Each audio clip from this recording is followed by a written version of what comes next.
VAT tax বাড়ানো সহ অর্থনৈতিক সিদ্ধান্তগুলো যৌক্তিকভাবে নেওয়ার আহ্বান জানিয়েছেন অর্থনীতিবিদ ও শিল্প মালিকরা।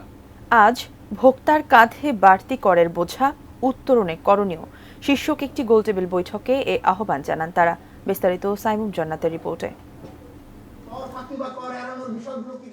হঠাৎ করে নিত্য প্রয়োজনীয় পণ্যে শুল্ক না বাড়িয়ে বিকল্প কি করা যেত এবং ভবিষ্যতে কি করা যায় সেসব বিষয়ে আলোচনা হয় ভোক্তার কাঁধে বাড়তি করের বোঝা উত্তরণে করণীয় শীর্ষক এক গোলটেবিল বৈঠকে। আসলে আমাদের ভোক্তা কারা?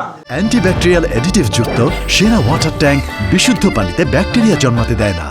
রাজধানীতে জাগো নিউজের এ আয়োজনে স্টেক হোল্ডারদের সঙ্গে আলোচনা না করে যেন ভ্যাট ট্যাক্স বাড়ানো না হয় অন্তর্বর্তী সরকারের কাছে এই আহ্বানও জানান বক্তারা।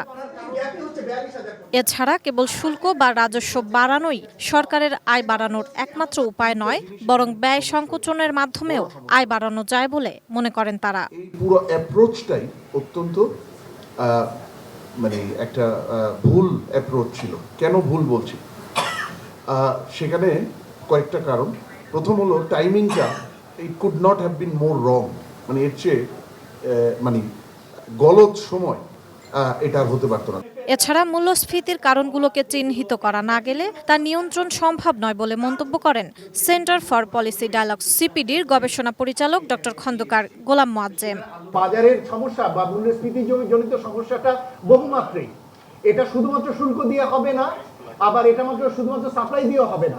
বাজার এবং বাজার বহির্ভূত কারণগুলো, এইটা দুটোকে যদি সমানতালে অ্যাড্রেস না করা যায় তাহলে কিন্তু অসহনীয় অবস্থা সেটা কিন্তু অব্যাহতভাবে থেকে যাবে। শুল্ক বাড়ানো কোনো সমাধান নয়, বরং অন্তর্বর্তী সরকারের দীর্ঘমেয়াদী উদ্যোগ নেওয়া উচিত বলে মন্তব্য করেন বক্তারা। সাইমুম জান্নাত, এটিএন নিউজ, ঢাকা।